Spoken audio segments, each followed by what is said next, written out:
Hi everyone, it's Bruni. I will read another Quora response, and this one is called What Does an ENFP Personality Need from Partner?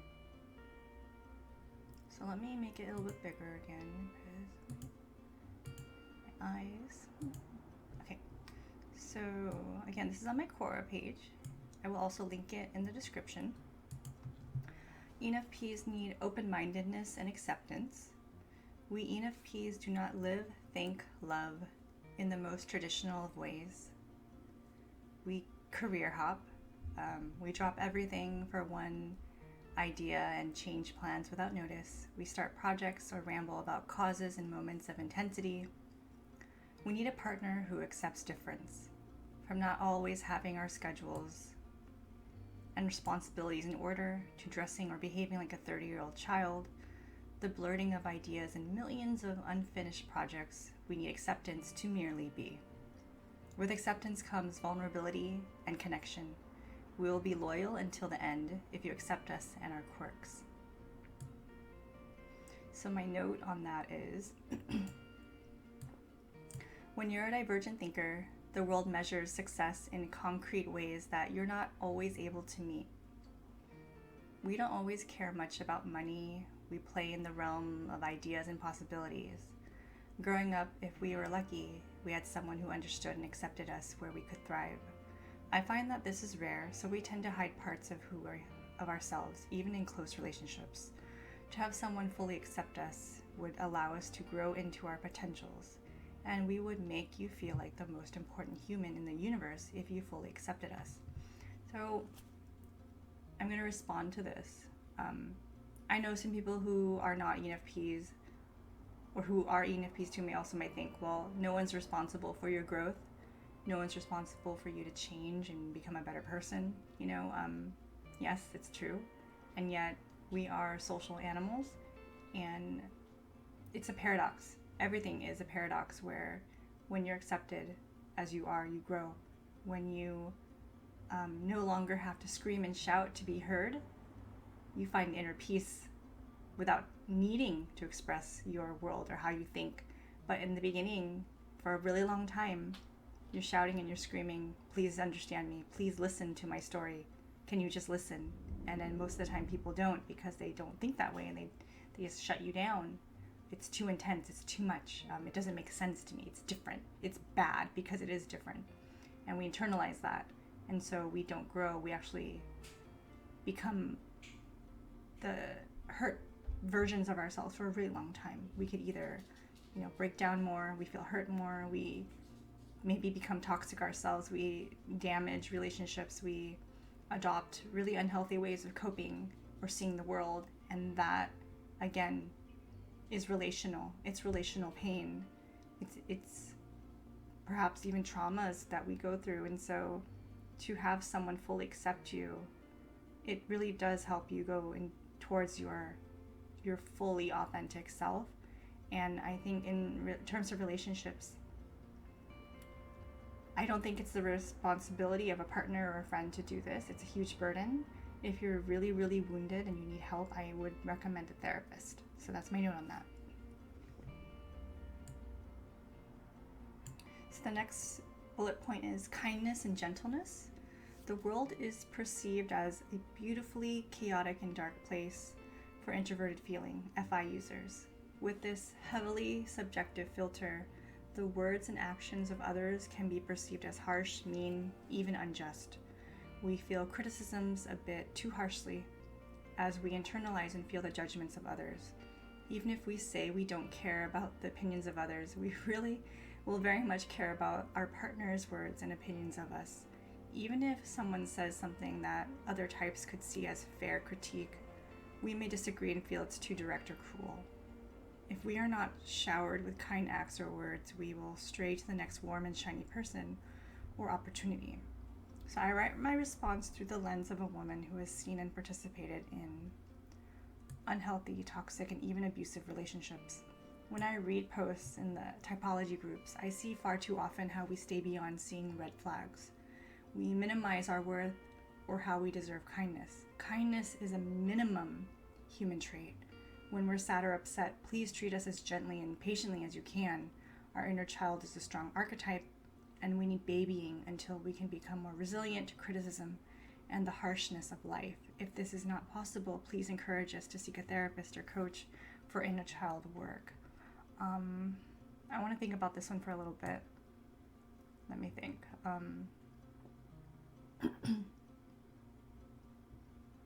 I think NFs in general, feelers, I'm going to just blanket it as a general statement. Feelers, we do have a hard time being understood. If you throw in the Enneagrams too, the ones who are, is it 2, 3, 4 Enneagram type, who are more self-focused, needing to be understood.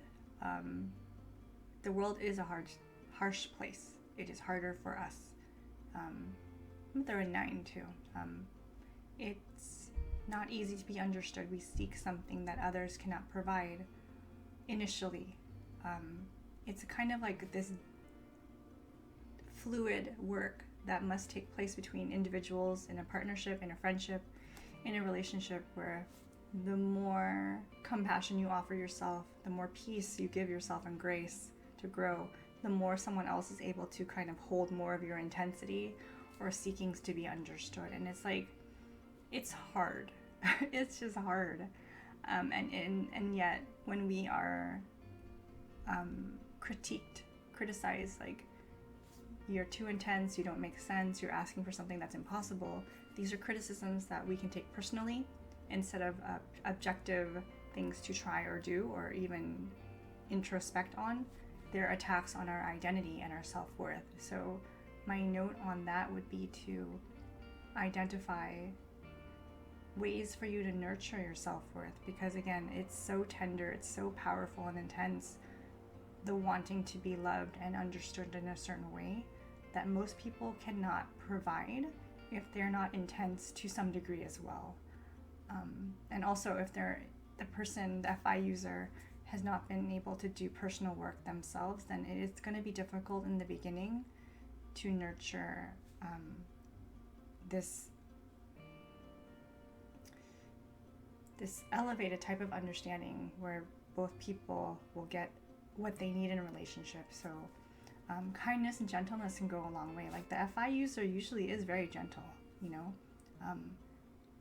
it can be taken for granted that we can be so gentle, and then the other person can kind of like berate us, criticize us for now it's like, well, now our gentleness is a crutch, or now our gentleness is a weakness, even though people love it when we're gentle to them. So like, it would be nice to offer the gentleness back in return. I'm just gonna stop it there and say, please give us the kindness and gentleness that we've given you too. It's only fair, it's would be kind of even in the relationship to do something like that.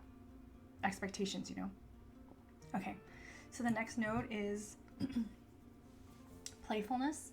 Lots of adults lose the trait of playfulness over the years. They get hardened by society, forced to grow up too soon to meet responsibilities and external markers of success. ENFPs?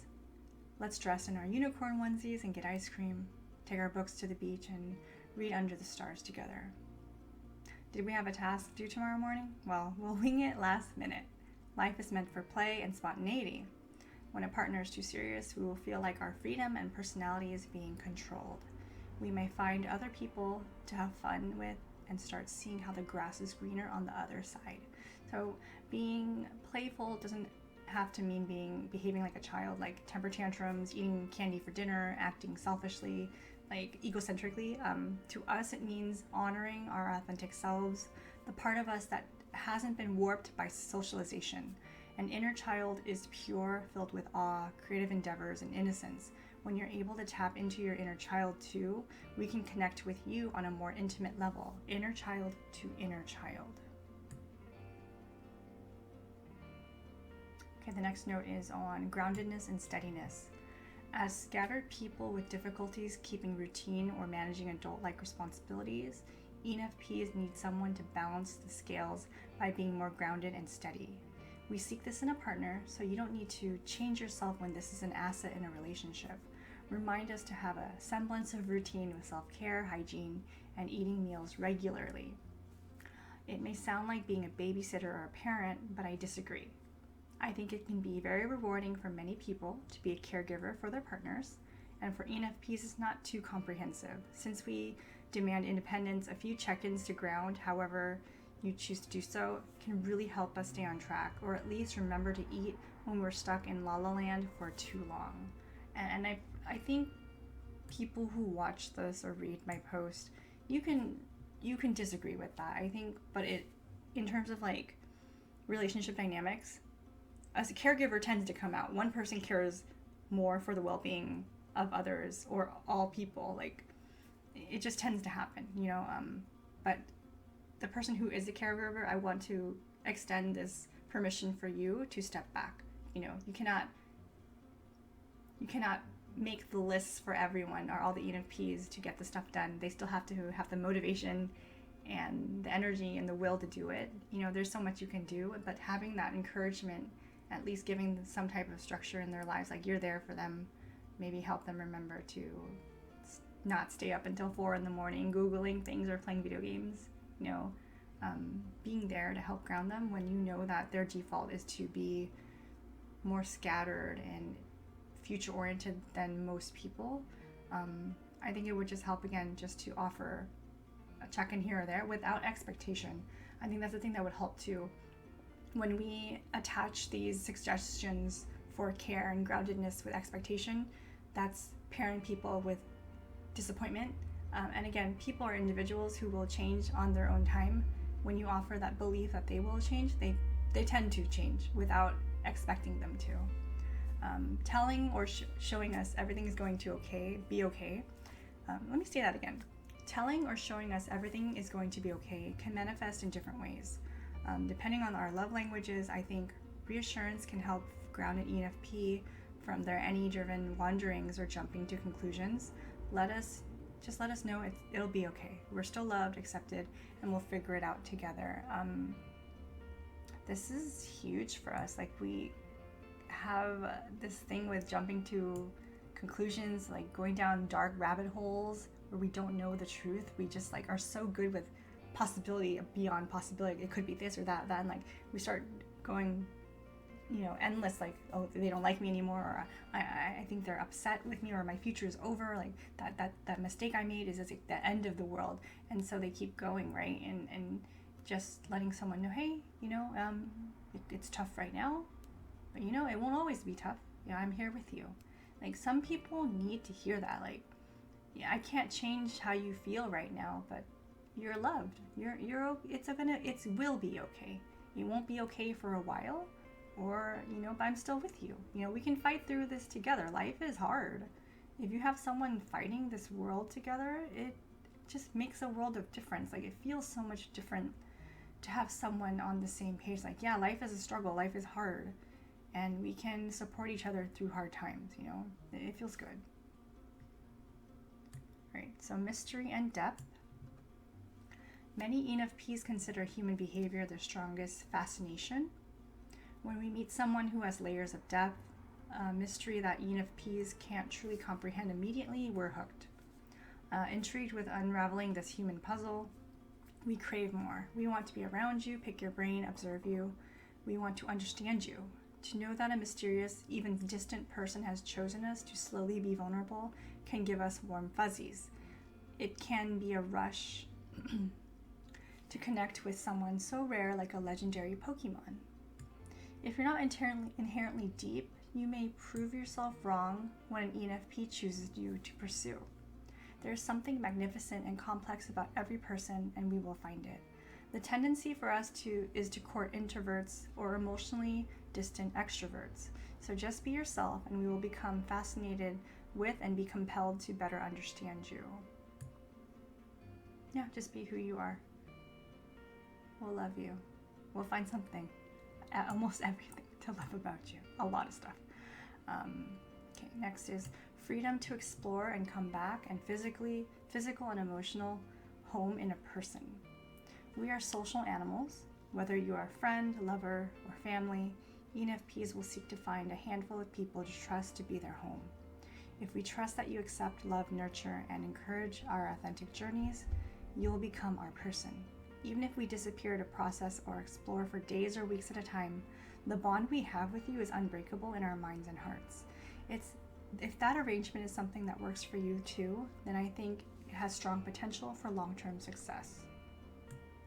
Respectfully, gently, and honestly talking about one's needs for connection can be related to how often an ENFP disappears or wanders. Those who do not prefer constant or consistent attention would probably fare well in a relationship with an ENFP. Because we do wander, we have these FI moments where we just need to just sit with our values, or this just like intangible, there's no words for the emotional heaviness or experience of the world or that we're going through, and we need to just like separate, from the world for a while, but we'll come back. And if you're okay with that, I think it's a good match for an ENFP, as long as there's this open communication for what is expected, what is wanted, to show care, make sure that each person feels loved with the actions that they're doing or not doing. Okay, next note is silence to speak our truth. People who don't truly understand the ENFP personality or introverted feeling, FI, may think that they have us figured out. We are more complicated and guarded than our whimsical acts and emotional rantings. Yes, we sometimes attention seek. We are extroverts and require a certain level of external stimulation and feedback. The routes we take to obtain this feedback may not only be a sliver of who we are. We tend to hide the most vulnerable, gentle, wounded parts that need love the most. When we have a partner who can offer us silence to stop speaking on nonsense, we will slowly discover how safe it is to speak from the heart. Uncomfortable, awkward periods of silence can help a wounded ENFP stop playing a role of a clown or doing things for reactions. When we're able to let go of these masks to entertain, we can connect with and share the parts of us that guide our authentic natures. And this is probably why we seek out introverts or those who do not overwhelm the conversation. Silence can be healing and connecting and a gesture of true acceptance.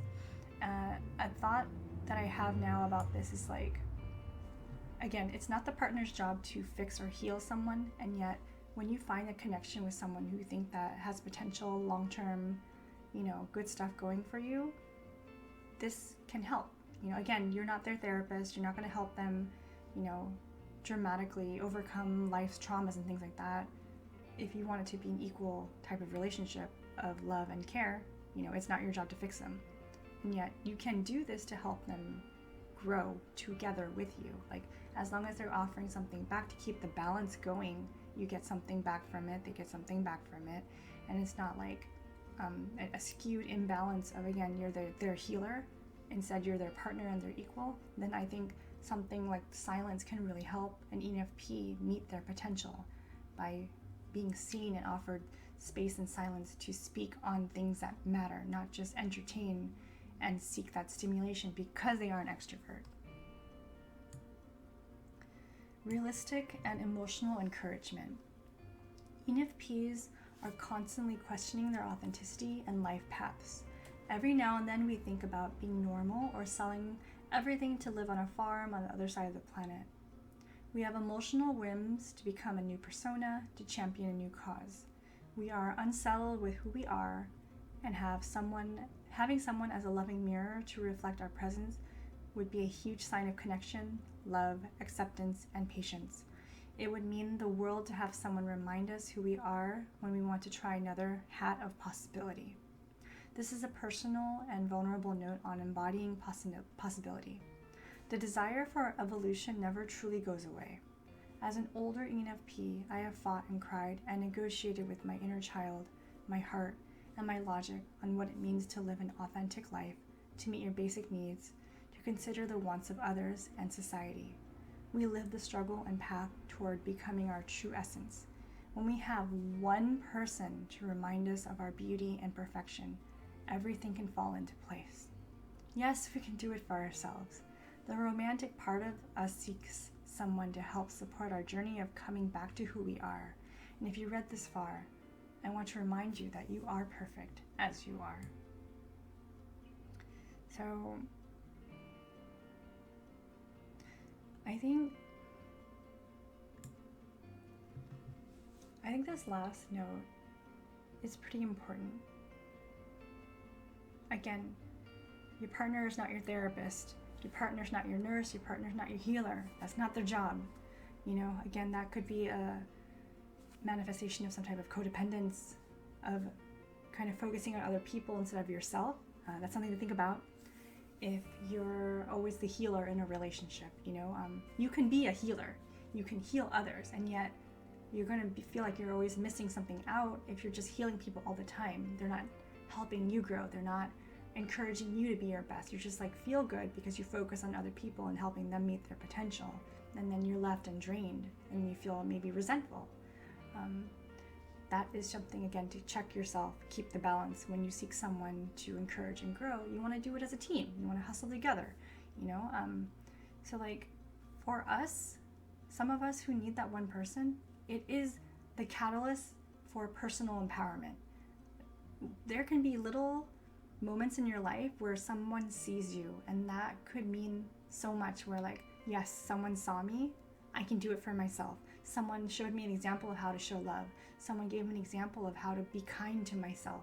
Someone showed me an example of how to speak up and have good boundaries. You can internalize these things and take it as your own for more personal empowerment. People are here in our lives for different reasons. They're not always life lessons, but we can find the good and the merit and the strength that we can get from different people for different things. And so, regardless of how long you decide to be in each other's lives, there's something to be learned and loved and cherished. It could be a bad experience, you can grow from that. It could be a good experience, you can grow from that.